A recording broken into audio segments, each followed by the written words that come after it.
Hi everyone. I recently finished Frederick Douglass's first autobiography, Narrative of the Life. This is my second time reading it.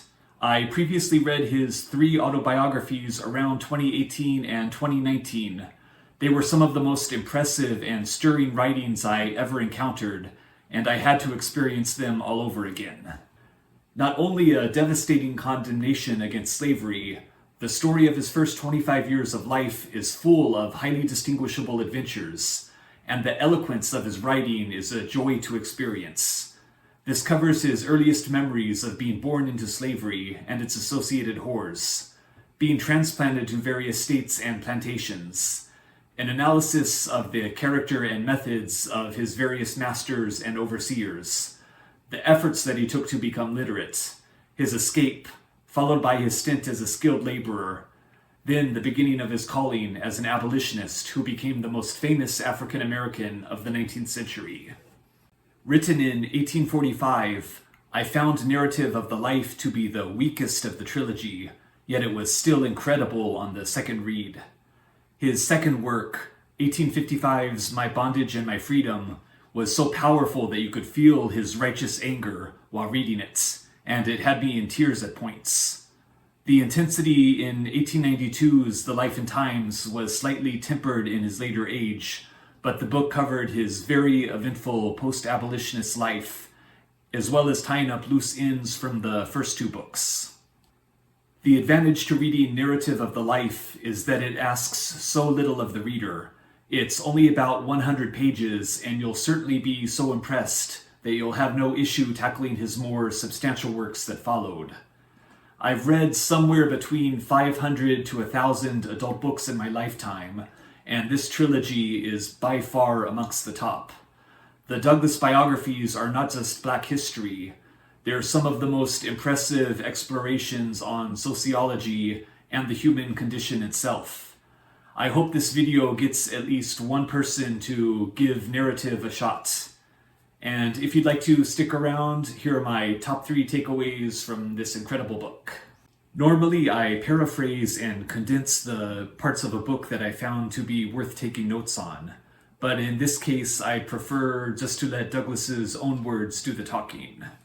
Number 1, from pages 42 and 43, on thinking after reading the Columbian Orator.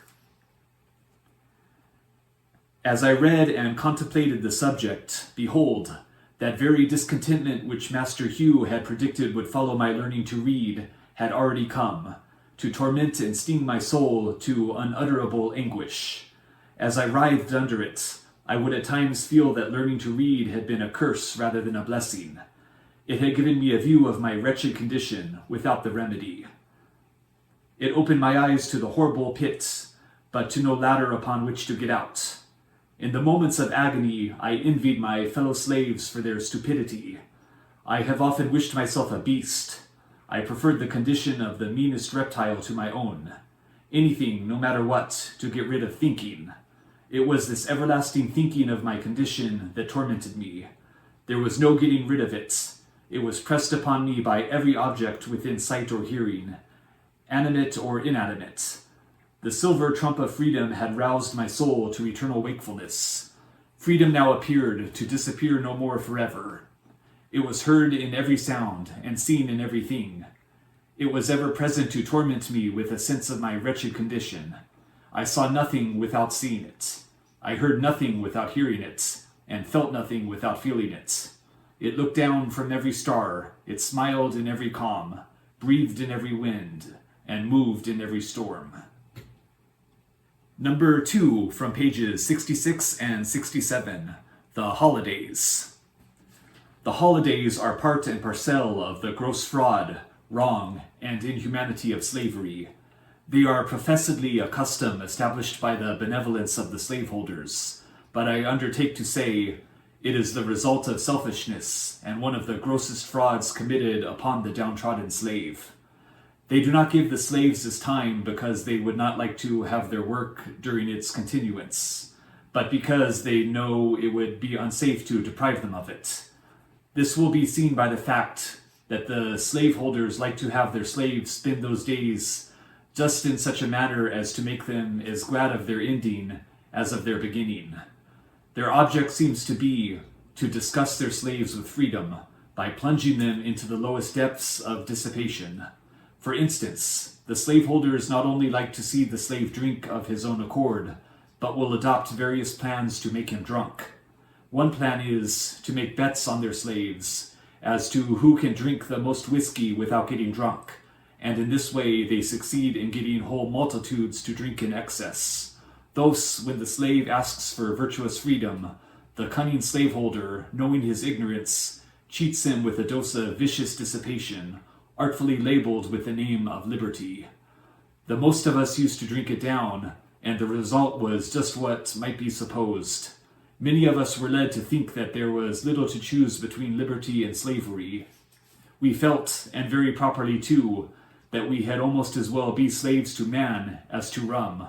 So when the holidays ended, we staggered up from the filth of our wallowing, took a long breath, and marched to the field, feeling, upon the whole, rather glad to go from what our master had deceived us into a belief was freedom, back to the arms of slavery. And number 3, from pages 97 and 98, on Christianity practiced by slaveholders. He who sells my sister for purposes of prostitution stands forth as the pious advocate of purity. He who proclaims it a religious duty to read the Bible and denies me the right of learning to read the name of the God who made me. He who is the religious advocate of marriage robs whole millions of its sacred influence and leaves them to the ravages of wholesale pollution. The warm defender of the sacredness of the family relation is the same that scatters whole families, sundering husbands and wives, parents and children, sisters and brothers, leaving the hut vacant and the hearth desolate. We see the thief preaching against theft, and the adulterer against adultery. We have men sold to build churches, women sold to support the gospel, and babes sold to purchase Bibles, for the poor heathen, all for the glory of God and the good of souls. The slave auctioneer's bell and the church-going bell chime in with each other, and the bitter cries of the heartbroken slave are drowned in the religious shouts of his pious master. Revivals of religion and revivals in the slave trade go hand in hand together.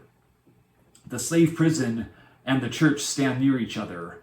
The clanking of fetters and the rattling of chains in the prison, and the pious psalm and solemn prayer in the church may be heard at the same time. The dealers in the bodies and souls of men erect their stand in the presence of the pulpit, and they mutually help each other.